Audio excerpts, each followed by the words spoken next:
لذ بالجلال الواحد الديان تلقى المسرة والقطوف دواني. میرے محترم بزرگ اور عزیز بھائی، ان آیات مبارکہ میں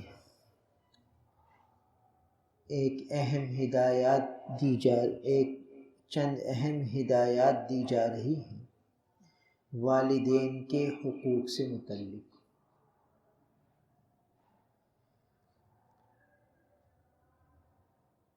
اللہ تعالی نے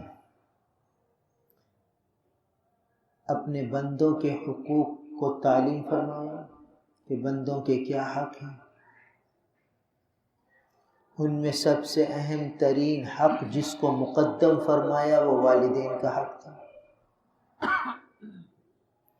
والدین کے حقوق کی تفصیل قرآن نے بیان فرمائی، تو ان کے ساتھ زندگی کیسے گزارنی ہے، کس طرح کا ان کے ساتھ سلوک کرنا ہے، کس طرح ان کے ساتھ معاملہ کرنا ہے، کیسے ان کے ساتھ زندگی گزارنی ہے، ایک ایک بات کو وضاحت سے فرمایا۔ آسمانی تعلیمات دی ہیں، جبرائیل امین علیہ السلام کو بھیجا ہے، امام الانبیاء نبی کریم صلی اللہ علیہ وسلم کو بتلایا ہے کہ اپنی امت کو بتلاؤ کہ والدین کا حق کیا ہوتا ہے اور اس حق کو کس طرح ادا کرنا ہے۔ حق بھی بتایا اور حق کی ادائیگی کا طریقہ بھی تعلیم فرمایا، قرآن میں فرمایا۔ رشتہ داروں کے حقوق کو ادا کرنے کی تاکید قرآن میں بھی ہے، مگر رشتہ داروں کے حقوق کیسے ادا کرنے ہیں اس کی تفصیلات احادیث مبارکہ میں تو آتی ہیں۔ جہاں بھی آیا وَبِالْوَالِدَيْنِ إِحْسَانًا وَبِذِي الْقُرْبَى، ذی القربہ کے ساتھ حسن سلوک کرو۔ آگے آ رہا ہے کہ وَآتِ ذَا الْقُرْبَى حَقَّهُ، رشتہ داروں کو ان کا حق دے دو۔ اب وہ حق کس طرح دینا ہے، کس طرح ادا کرنا ہے، اس کی تفصیلات قرآن نے نہیں دی، اللہ کے حبیب صلی اللہ علیہ وسلم نے تعلیم دی۔ مگر جب والدین کا معاملہ آیا تو قرآن خود وضاحت کرتا ہے کہ والدین کے حق کو ادا کیسے کرنا ہے۔ معلوم ہوتا ہے کہ بہت اہم معاملہ ہے اور عجیب معاملہ ہے، عجیب تعلق ہے۔ احادیث مبارکہ میں آتا ہے کہ یہ جو والدین کے ساتھ حسن سلوک کا عمل ہے نا، اس کی برکات نقد ملتی ہیں، دنیا میں بھی ملتی ہیں، آخرت میں تو ملتی ہیں، دنیا میں بھی ملتی ہیں، اور ان کی بے ادبی کا وبال بھی دنیا میں ملتا ہے۔ اور مشاہدہ بھی ہے اور کتابوں میں بھی مجربات لکھے ہیں۔ ایک عجیب قصہ لکھا ہے کہ ایک گھر میں بڑے میاں تھے، کھانستے رہتے تھے، تو بیوی نے شوہر کو کہا یار یہ تو ہمارا ابا بڑا تنگ کرتا ہے، رات کو نیند بھی اڑ جاتی ہے، تو اس کو کوٹری میں ڈال دو، وہ جو بنگلے کے باہر چوکیدار کا کمرہ ہوتا ہے وہاں ڈال دو اس کو چرپائی پہ۔ یہ کمرے میں برابر میں آواز آتی ہے، ساری نیند ڈسٹرب ہوتی ہے، بچے بھی متاثر ہوتے ہیں، بچے اٹھ جاتے ہیں، ان کو سلانا مشکل ہوتا ہے۔ اب وہ روز اس کو پن کرتے رہتے۔ پھر ایک دن اس نے ہمت کی اور ابا کو اٹھا کے چارپائی پہ لے کر وہ چوکیدار کے کمرے کے پاس رکھ دیا۔ چند دن ہوئے تو یہ جو ماں باپ کے ساتھ بے ادبی ہے نا، اس کا وبال فوراً آتا ہے اور اللہ تعالیٰ آنکھوں سے دکھاتے ہیں۔ تو کچھ دن بعد یہ شخص بڑا آفیسر تھا، اپنے گھر آیا تو دیکھا کہ اس کا بیٹا لکڑی لے کر اور کچھ ہتھوڑیاں کچھ کیلے لے کر کچھ بنا رہا ہے۔ تو ابا نے پوچھا بیٹے کیا بنا رہے ہو؟ کہا ابا جی چارپائی بنا رہا ہوں۔ کیا کرو گے چارپائی کا؟ کہ وہ جب آپ بوڑھے ہو جائیں گے نا، جیسے آپ نے دادا ابا کو وہاں ڈال دیا ہے نا، میں بھی آپ کو وہاں ڈالوں گا، وہ چارپائی بنا رہا ہوں۔ ارے ابھی سے مکافات عمل، ابھی تو چند دن ہوئے، اور اتنے سے بچہ یہ کہہ رہا ہے کہ ابا جی میں دادا ابا کی طرح آپ کو وہاں سلاؤں گا نا، تمہیں 4 بھائی بنائے۔ وہاں ابا کو جا کے پاؤں پکڑے، معافی مانگی اور اندر لایا، اور گھر والی کو ڈانٹ ڈپٹ کی کہ بھائی یہ تو مکافات عمل ابھی سے شروع ہو رہی۔ احادیث مبارکہ میں آتا ہے کہ فوراً یہ ماں باپ کے ساتھ بے ادبی، بے اکرامی، اس کا وبال فوراً دنیا میں آتا ہے، اور ان کے ساتھ حسن سلوک یہ دنیا میں نظر آتے ہیں۔ اور یہ ماں باپ بڑی عجیب ہستیاں ہوتی ہیں، اولاد کتنا ہی ستا دے، ان کے دل میں محبت ختم ہوتی نہیں، بڑھتی رہتی۔ ایک بڑے میاں تھے، تو ان کا بیٹا خوب ستاتا تھا۔ تو ایک دن ہم نے کہا ابا جی بڑے میاں بیٹے کے لیے بد دعا نہیں کر دینا کبھی۔ وہ آ کے اپنی دکھ بھری داستان سناتے تھے کہ بیٹا یوں کرتا ہے، یوں ستاتا ہے، بات نہیں مانتا، پریشان کر کے رکھا ہوا ہے۔ تو بڑے میاں بیٹے کے لیے بد دعا نہیں کرنا۔ کہا یار بد دعا نکلتی نہیں ہے، بد دعا تو نکلتی نہیں ہے، کیسے کروں گا بد دعا؟ اولاد ہے۔ یہ تجربے میں سامنے آیا، اور ایک شخص آیا مرکز پہ، ملا اور روتے ہوئے ملا کہ میرے سارے جسم میں جو ہے نا آگ لگی ہوئی ہے، آگ، اتنی جلن ہے اور اتنی تپش ہے کہ میں بتا نہیں سکتا، ٹھنڈا پانی ڈالتا ہوں پھر بھی کوئی چین نہیں آتا، اور کتنے میں نے ڈاکٹروں کو دکھا دیا، اسکن اسپیشلسٹ کو دکھا دیا، انہوں نے کتنی اینٹی الرجک دی، اینٹی وائرل دی، مجھے فائدہ ہی نہیں ہو رہا، اتنی اینٹی بائیوٹک دی، کسی چیز سے مجھے فائدہ نہیں ہو رہا، حکیموں کو دکھا دیا، انہوں نے اتنی دوائیاں دی ٹھنڈا کرنے کی، مگر جسم ایسا جل رہا ہے کہ میں آپ کو کیا بتاؤں، بہت پریشان ہوں، نیند آتی ہے۔ تو میں نے کہا بھئی یہ کیفیت کب سے ہے؟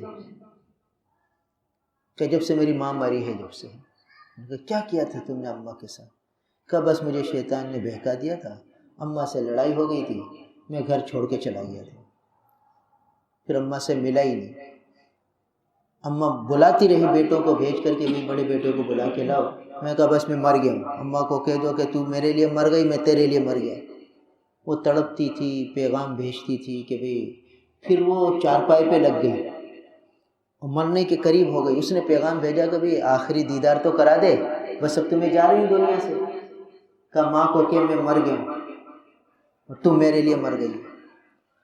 جو آخری دن تھا اس ماں کا، تو اس نے پھر بیٹوں کو بھیجا کہ بھئی بڑے بیٹے کو لے آؤ، میں اس کا دیدار کر لوں، بس اس کی زیارت کر لوں، پھر میری روح سکون سے نکل جائے گی۔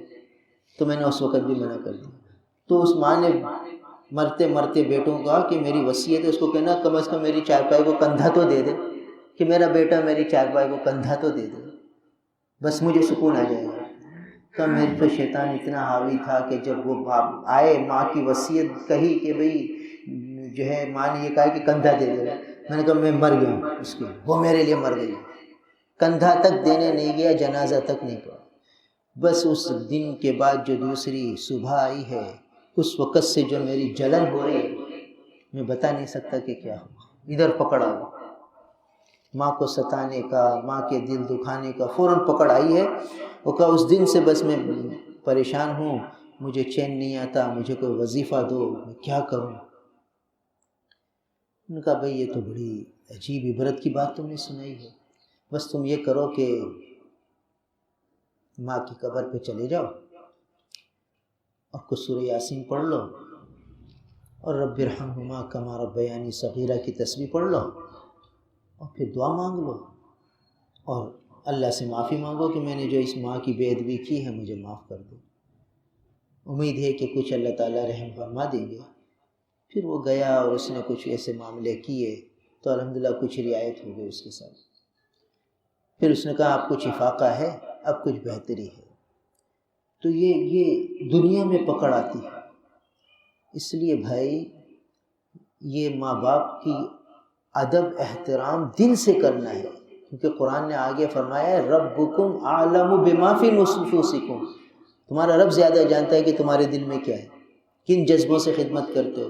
اوپری اوپری خدمت کرتے ہو یا دل کی چاہت سے خدمت کرتے ہو؟ کس طرح خدمت کرتے ہو؟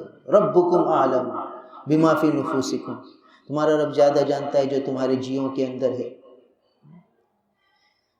ایک کہانی لکھی ہے کہ ایک علاقے میں دستور تھا، حکومت کی طرف سے اعلان تھا کہ جب ماں باپ بوڑھے ہو جائیں تو انہیں جنگل میں چھوڑ کر آ جاؤ۔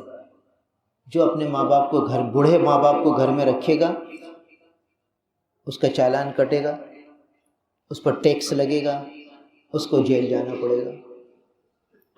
بس ایک عمر کا حد متعین تھی کہ 60-65 سال کی ہوئے گئے ماں باپ، اب ان کو جنگل میں چھوڑ کر آؤ۔ رواج تھا علاقے کا، قانون تھا حکومت کا، تو لوگ ایسے کرتے تھے کہ ادھر 60-65 سال کا ابا ہوا اسے چھوڑ کر آتے تھے۔ اب ایک بیٹے نے جب عمر ہوئی ابا کی تو اس کو چارپائی پہ رکھا اور جنگل میں لے جانے لگا۔ تو ابا کیا کر رہا تھا کہ راستے بھر وہ جو درخت آتے تھے اس سے ٹہنیاں توڑتا اور راستے میں ڈالتا جاتا۔ اور پھر جب بچے نے اس کو جنگل میں اتارا تو کہا بیٹا میں ایک کام کر رہا تھا، تو نے دیکھا؟ کہا ہاں ابا آپ کیا کر رہے تھے؟ یہ جو لکڑیاں شاخیں توڑ رہے تھے۔ کہا میں اس لیے توڑ رہا تھا کہ جب تو مجھے جنگل میں پہنچا دے گا تو رات ہو جائے گی، اندھیرا ہو جائے گا، تجھے راستہ کہیں تو گم نہ ہو جائے۔ تو میں نے سوچا کہ وہ میں راستے بھر یہ ڈالیاں ڈالتا رہوں، بس تو ڈالیاں دیکھتے گھر پہنچے، ایسا نہ ہو کہ تو کہیں بچھڑ جائے۔ وہ ابا کے ساتھ یہ کر رہا ہے کہ جنگل چھوڑ رہا ہے اور ابا اس کے ساتھ یہ کر رہا ہے کہ کہیں میرا بیٹا گم نہ ہو جائے، گھر سے دور نہ ہو جائے، پریشان نہ ہو جائے۔ اس نے ابا کا یہ سلوک دیکھا کہ ابا میں آپ کو جنگل نہیں چھوڑوں گا، میں آپ کو کیسے جنگل چھوڑوں؟ اور جو ہے چھپا کر ابا کو لے آئے، کہ ابا چاہے کتنی دفعہ مجھے جیل میں جانے پڑے میں آپ کو جدا نہیں کروں گا۔ جب ابا کے دل میں اتنی میرے لیے محبت ہے کہ میں راستہ گم نہ ہوں، تو پھر میں کیسے ابا کو جنگل میں تنہا چھوڑ دوں؟ تو کہا ابا میں آپ کو اس طرح جنگل میں نہیں چھوڑوں گا۔ ابا نے کہا بھائی حکومت کا قانون ہے، کہا کچھ بھی ہو، زیادہ سے زیادہ مجھے جیل جانا پڑے گا، ٹیکس دینا پڑے گا، جرمانے بھروں گا، ٹیکس دوں گا، آپ کو چھوڑوں گا نہیں۔ آنکھ کھل گئی کہ ماں باپ کیا ہوتے ہیں، کس طرح ان کے دل میں یہ دستور محبت ہوتی ہے اولاد کی۔ ایک اور قصہ لکھا ہے کہ ایک شخص کا ابا بڈھا ہو گیا اور کھانستا تھا، تو بیوی نے کہا بھئی یہ سارا دن ساری رات کھانستا رہتا ہے، اسے جنگل میں پھینک کے آ جائے، میری نیند خراب ہو جاتی ہے۔ روز روز کی پریشانی سے تنگ ہو کر ان ابا کو چارپائی پہ رکھا اور لے کر جانے لگا۔ جب لے کر جانے لگا تو ابا خاموشی سے لیٹا ہوا تھا۔ ایک بڑا پیڑ آیا، درخت آیا، جب اس سے آگے بڑھنے لگا تو ابا چلایا، کہا بیٹا بس رک جا۔ کہا ابا جی کیا ہوا؟ کہا بس اس سے آگے نہیں جا، بس یہیں چھوڑ دے، میرے کو یہیں چھوڑ دے، یہیں اتار دے۔ کہا تو ابا وہ پیچھے اتنی درخت آئے، کسی پر آپ نے شور نہیں کیا اور آپ کہہ رہے ہیں یہاں اتار دیں۔ کہا ہاں بس بھائی، بس میں تیرے کو بعد میں بتاؤں گا، تو مجھے یہاں اتار، پہلے تو اتار پھر بتاتا ہوں۔ انہیں چارپائی نیچے رکھی۔ کہا بھئی بات یہ ہے کہ میں نے بھی اپنے ابا کو اس درخت تک رکھا تھا، اب اگر تو آگے لے جائے گا تو ظالم ہو جائے گا۔ یہاں تک مکافات عمل ہو گئی ہے، اب میں یہ چاہتا ہوں کہ تیرے ساتھ ایسا حشر نہ ہو۔ مجھے تو مکافات عمل مل رہی ہے، اس درخت تک میں نے اپنے ابا کو ڈالا تھا، اب یہاں تک تو مجھے تو نے پہنچا دیا، میں چاہتا ہوں تیرا حشر اس سے آگے نہ ہو۔ تو مجھے آگے ڈالے گا تو تیرا بیٹا پتہ نہیں کتنے آگے جنگل بیابان میں تجھے پھینکے گا، بس یہاں اتار دے میرا۔ تو اس کی آنکھیں کھل گئی کہ یہ تو مکافات عمل فوراً ہو رہا، نقد ہو رہا۔ تو بھائی یہ جو ماں باپ کا معاملہ ہے بڑا عجیب ہے، اس لیے اللہ تعالیٰ نے جن کو یہ دولتیں دی ہیں وہ اس کی قدر کریں، ناقدری نہ کریں، ہر وقت ان کو راضی کرنے کی فکر کریں، ان کے ذوق کو سمجھیں، ان کے مزاج کو سمجھیں۔ آج کل اولادیں ماں باپ کے پاس بیٹھتی نہیں، ماں باپ کی خواہش ہوتی ہے کہ اولاد بیٹھے، باتیں کرے، مگر ان کے پاس وقت ہی نہیں ہے، بس تھوڑی دیر بیٹھے اور اٹھ کے اپنے کام کاج میں لگ گئے، اپنی مشغولیتوں میں ایسے مشغول کہ ماں باپ کے لیے وقت نہیں ہے، اور ماں باپ بوڑھے ہیں، وہ چاہتے ہیں کہ اولاد بیٹھے کوئی سکون سے باتیں کرے، مگر ان کے پاس وقت نہیں۔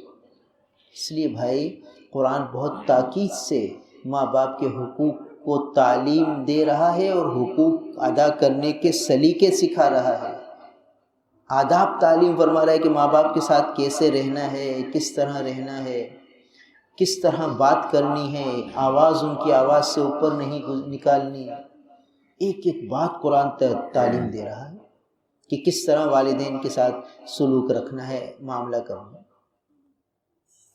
تو فرمایا کہ وَقَضَىٰ رَبُّكَ أَلَّا تَعْبُدُوا إِلَّا إِيَّاهُ، تیرے رب نے فیصلہ کیا ہے، تیرے رب نے حکم دیا ہے کہ نہ عبادت کرو کسی کی مگر اسی رب کی، اسی ذات وحدہ لا شریک لہ کی عبادت کرو، کہ عبادت کا حقدار، عبادت کا مستحق بس وہی ذات ہے۔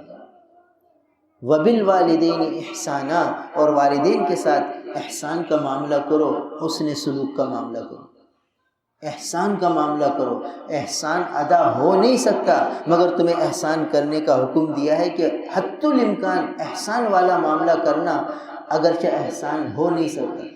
احسان تو یہ ہے کہ بھئی اس کے اوپر اس سے زیادہ انعام اور شفقت کرو جتنی انہوں نے ہم پہ شفقت کی، تو ان کی شفقت کا بدلہ تو ہو ہی نہیں سکتا۔ اس کے باوجود قرآن کہتا ہے کہ احسان کرو، مطلب یہ کہ اپنی طرف سے پوری کوشش یہ کرو کہ ان کے مزاج کے خلاف، ان کے ذوق کے خلاف کوئی کام نہ ہو، جیسے ان کا مزاج ہے، جیسے ان کی طبیعت ہے اس کے مطابق چلو، مزاج سے ہٹ کر کام نہ کرو۔ مزاج سے ہٹ کر آپ کتنا ہی ان کی خدمت کر دو، ان کا دل خوش نہیں ہوگا۔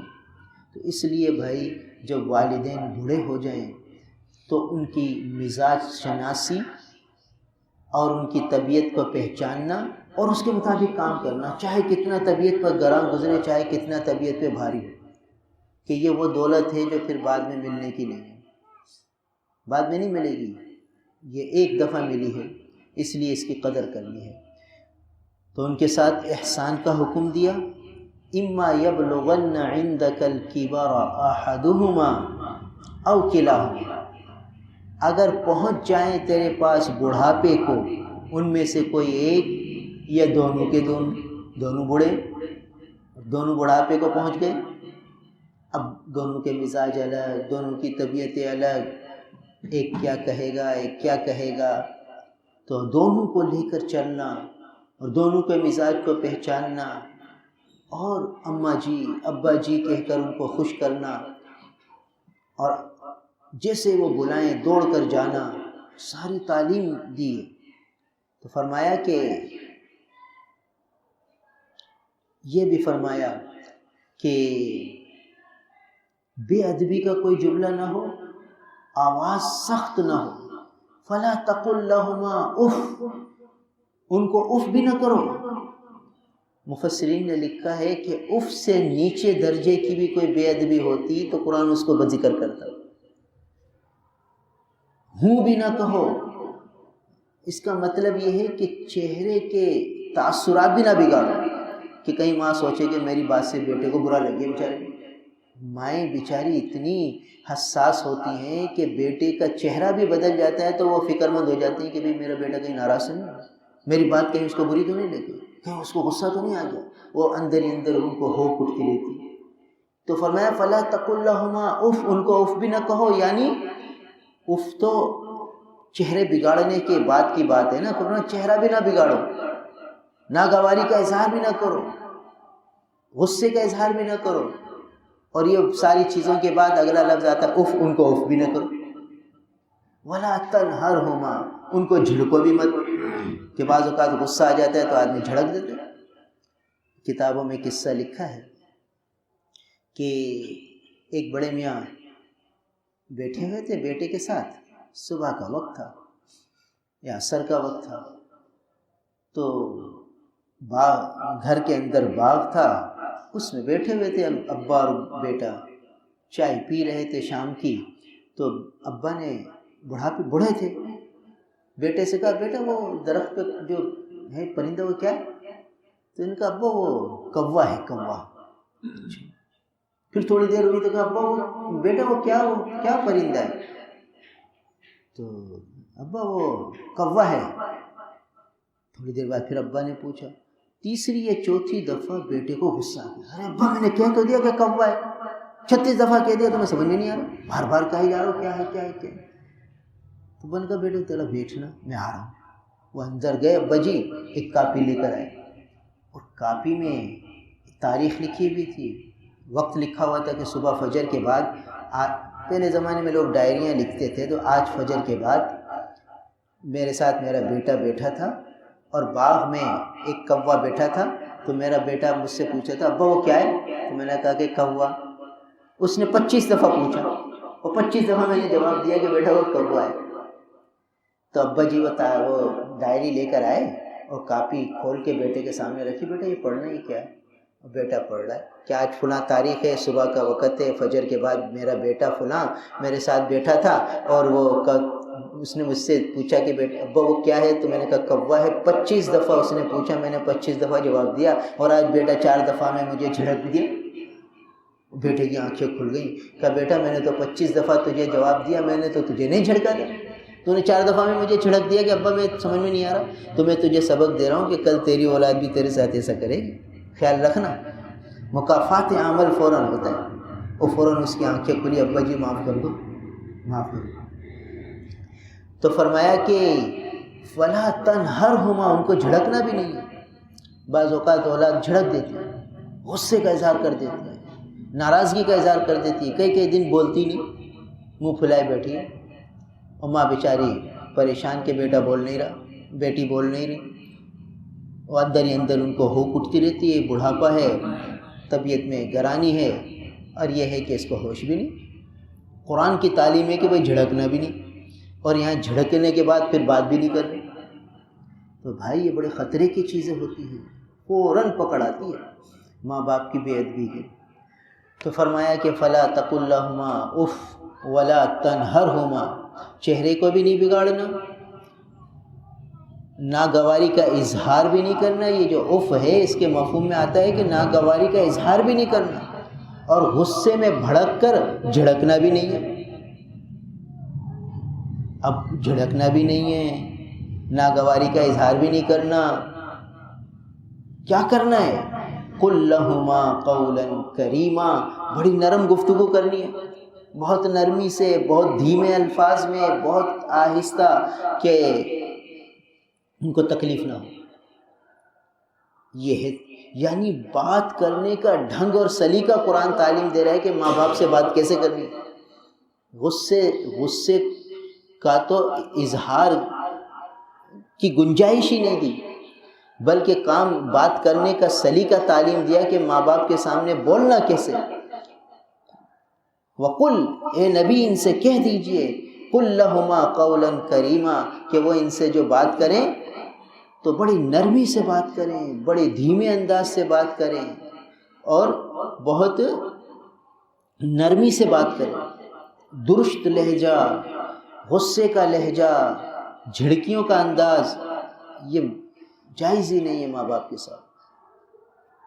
یہ تو قول کے اعتبار سے ادب سکھایا، اور فعل کے اعتبار سے بھی ادب سکھایا جا رہا ہے کہ ماں باپ کے سامنے رہنا کیسے، زبان کیسے استعمال کرنی ہے اور رہنا کیسے ہے۔ ایک ایک ادب قرآن سکھا رہا ہے کہ ماں باپ کیا دولت ہے، کہ اس سمجھایا جا رہا ہے۔ وَاخْفِضْ لَهُمَا جَنَاحَ الذُّلِّ مِنَ الرَّحْمَةِ، ان کے لیے شفقت کے ساتھ اپنے بازوؤں کو جھکائے رکھو۔ تو علماء نے لکھا ہے کہ اس کے معنی یہ ہیں کہ ان کے سامنے ادب سے سر جھکائے کھڑے رہو، ادب کے ساتھ، اکڑ کر نہیں، سینہ تان کر نہیں، سینہ جھکا کر، جناح الذل من الرحمہ۔ بعض میں کندھے جھکا کر رہیں ابا کے سامنے با ادب، کہ جیسے ابا حکم دے کام کرے، یعنی ان کے سامنے کھڑے رہنا، ان کے ساتھ بات کرنا، ایک ایک چیز قرآن تعلیم دے رہا ہے۔ وَاخْفِضْ لَهُمَا جَنَاحَ الذُّلِّ مِنَ الرَّحْمَةِ، کہ ان کے لیے پست کر دو شفقت کے ساتھ۔ یہ بھی فرمایا من الرحمہ، شفقت کے ساتھ، نرمی کے ساتھ، عاجزی کے ساتھ ان کے سامنے اپنے بازوؤں کو جھکاؤ۔ یہ نہیں کہ بس رسم رواج کے طور پہ، رسم رواج کے طور پہ نہیں، من الرحمہ، دل کی چاہت کے ساتھ، دل کے ادب کے ساتھ، دل کے احترام کے ساتھ۔ مدینہ منورہ میں وہ مختلف دروس ہوتے ہیں مشائخ کے، تو ایک عربی کے شیخ وہاں درس دے رہے تھے۔ ہندوستان کے ایک بہت بڑے عالم بھی ان کے درس میں بیٹھے ہوئے تھے، وہ عربی میں درس دے رہے تھے اور استاد کے حق بتا رہے تھے کہ استاد کی معلم کے حق کیا ہیں اور ماں باپ کے حق کیا ہیں۔ تو ماں باپ کے حقوق کا بھی تذکرہ ہو رہا تھا اور معلمین کے اور استاد کے حق کا بھی آداب بیان ہو رہے تھے، اور پھر دونوں کے آداب بیان کر کر انہوں نے آخر میں یہ نچوڑ اور نتیجہ نکالا کہ چونکہ استاد جو ہے اس کا حق بڑا ہوا ہے ماں باپ کے حق سے، استاد کا حق ماں باپ کے حق سے بڑا ہوا ہے، اس لیے کہ استاد جو ہے وہ زمین سے آسمان تک لے جاتا ہے، آسمان پہ پہنچاتا ہے۔ تو شیخ سن رہے تھے، بیان ختم ہوا تو وہ ہندی شیخ ان عرب کے شیخ کے پاس گئے اور فصیح عربی میں ان سے بات کی کہ شیخ آپ نے یہ کہا کہ یہ استاد کا حق ماں باپ کے حق سے بڑھ کر ہے، تو وہاں کہا ہاں، اور بیان کیا کہ وہ جو ہے زمین سے آسمان تک پہنچاتا ہے، اللہ کا قرب دلاتا ہے، اوپر پہنچاتا ہے، علم کی روشنی دیتا ہے، جنت کا راستہ دکھاتا ہے۔ تو ان شیخ نے فرمایا کہ بھئی یہ ماں باپ وہ تھے جو اوپر سے نیچے لائے تھے، اگر یہ نیچے نہ ہوتا تو اوپر جاتا کیسے؟ تو حق تو ان کا بڑا ہوا ہے، ان کا حق بڑا ہوا ہے۔ اگر تم قیاس دیکھتے ہو تو تمہارا قیاس بھی غلط ہے، اس لیے کہ اگر یہ نیچے آتا ہی نہ تو اوپر جاتا کیسے؟ تو پہلے تو یہ ہے تقدم تو ان کو حاصل ہے، اور باقی تمہارے پاس قیاس ہے، کوئی نص تو پیش کرو، اور ہم تمہیں نص پیش کرتے ہیں ماں باپ کے ادب کی اور ماں باپ کے معلم سے بڑھ کر مقدم ہونے کی، کہ ماں باپ کا حق استاد کے حق سے بھی بڑا ہے۔ کیوں بڑا ہے؟ کہ اس کے لیے نص سے قطعی آئی، استاد کے حق کے لیے نص سے قطعی نہیں آئی، ماں باپ کے حق کے لیے نص سے قطعی آئی۔ تو وہ عرب شیخ حیران رہ گئے، شیخ آپ کہاں سے؟ کہ میں ہندوستان سے ہوں، دیوبند سے ہوں۔ وہ کھڑے ہو کر پیشانی چومی اور کہا کہ آپ نے تو مجھے آنکھیں کھول دی۔ تو واقعی ماں باپ کے حقوق میں تو نص آئی ہے، اور استاد کے حقوق میں قیاس تو ہے کہ زمین سے آسمان تک پہنچاتا ہے، اور ہے اس کا ادب، ہے اس کا احترام، ہے اس کے حقوق، مگر ماں باپ کا جب مقابلہ ہوگا تو پھر ماں باپ کے حق زیادہ ہوں کہ وہ آگے بڑھا، وہ دنیا میں آنے کا سبب بنے۔ اسی لیے اللہ تعالیٰ نے اپنے حق کے ساتھ ماں باپ کے حق کو کیوں بیان کیا؟ کہ اللہ تعالیٰ نے انسان کو وجود بخشا، اور ظاہری حقیقی وجود تو اللہ نے دیا، اور ظاہری سبب یہ ماں باپ بنے، اس لیے ماں باپ ظاہری سبب بننے کی وجہ سے اللہ نے فوراً اپنے حق کے ساتھ ماں باپ کے حقوق کا تذکرہ کیا۔ تو اس لیے ماں باپ کے حق کو شریعت نے بہت تاکید سے بیان فرمایا ہے، بہت اس کو اہتمام سے بیان فرمایا ہے، اس لیے اپنی اولادوں کو یہ حقوق بیان کیے جائیں تاکہ ان کو ماں باپ کی قدر پہچانیں، ان کا قدر آئے کہ کیا دولت اور کیا نعمت اللہ نے دے رکھی ہے۔ تو فرمایا کہ وَاخْفِضْ لَهُمَا جَنَاحَ الذُّلِّ مِنَ الرَّحْمَةِ، شفقت کے ساتھ، عاجزی کے ساتھ ان کے سامنے اپنے بازوؤں کو جھکائے رکھو، اور قولی ادب بھی سکھایا، فعلی ادب بھی سکھایا، اور اب آسمانی دعا تعلیم ہو رہی ہے کہ ماں باپ کے لیے مانگنا کیا ہے، کہ بھائی قولی ادب اور فعلی ادب تو دنیا میں ہوگا جب ماں باپ سامنے ہوں گے، اور یہ جو ہم تمہیں سکھا رہے ہیں یہ ماں باپ کے جانے کے بعد بھی تمہیں کام دیں گے۔ اسی لیے علماء نے لکھا ہے کہ جو یہ دعا کثرت سے کرتا رہے گا ماں باپ کے حق میں، اور ان کے ماں باپ دنیا سے جا چکے ہیں، تو امید ہے کہ اللہ تعالیٰ اس دعا کی برکت سے اس کو فرمانبردار اولاد میں لکھ لیں گے، اسے فرمانبردار اولاد بنا دیں گے۔ تو فرمایا کہ ان کے لیے یہ مانگنا کہ قل، اور کہو رب ارحمہما، امر کا صیغہ دے دیا کہ حکم دے دیا کہ ان کے لیے یہ دعا کرنا. وقل، اور کہو رب ارحمہما، اے اللہ ان دونوں پر رحمت نازل فرمائیے، کما ربیانی صغیرا، جیسے انہوں نے ہمیں بچپن میں پالا پوسا، ایک ایک چیز ہماری ضرورت کی ہمیں مہیا کی، ہمیں کپڑے پہنائے، ہمیں کنگھی بال بنائے، اور ہماری ایک ایک ضرورت کو مہیا کیا، اور فکر کی کہ بچے کو سردی نہ لگے، بچے کو گرمی نہ لگے، بچے بیمار ہو جائے تو اس کا علاج کرائیں، اس کو دوا دیں، ایک ایک چیز کا خیال، کب اس کو دودھ پلانا ہے، کب اس کو کھانا دینا ہے، کون سا کھانا اس کو موافق ہے، کون سا کھانا اس کو موافق نہیں ہے، ایک ایک چیز کا خیال رکھا ہے نا. تو رب ارحمہما کما ربیانی صغیرا ربکم اعلم بما فی نفوسکم، تمہارا رب زیادہ جانتا ہے کہ تمہارے جیوں میں کیا ہے، تمہارے دل میں کیا ہے. تم ماں باپ کا جو ادب و احترام اگر کرتے بھی ہو تو کن جذبوں سے کرتے ہو، اللہ ان جذبوں کو دیکھ رہے ہیں، جانچ ہو رہی ہے تمہاری. ان تکونوا صالحین، ہاں اگر تم اس جانچ میں کامیاب ہو گئے اور تم نیکوکار ہوئے، فإنہ کان للأوابین غفورا، تو اللہ تعالیٰ اپنی طرف متوجہ ہونے والے بندوں کو غفورا، بہت بخشنے والے، بہت زیادہ معاف کرنے والے. جو انابت اختیار کرتے ہیں، تو جب بندہ ماں باپ کا بہت خیال رکھتا ہے تو اللہ تعالیٰ اس کو اواب بنا دیتے ہیں، اپنی طرف انابت کی سعادت سے نوازتے ہیں. اور پھر جب اللہ کی طرف جو متوجہ ہوتا ہے، اللہ اسے معاف کرتے. غفورا، بہت زیادہ بخشنے والے ہیں. آگے پھر دوسرے رشتہ داروں کے حقوق کا بیان ہے. اللہ تعالیٰ ہم سب کو عمل کی توفیق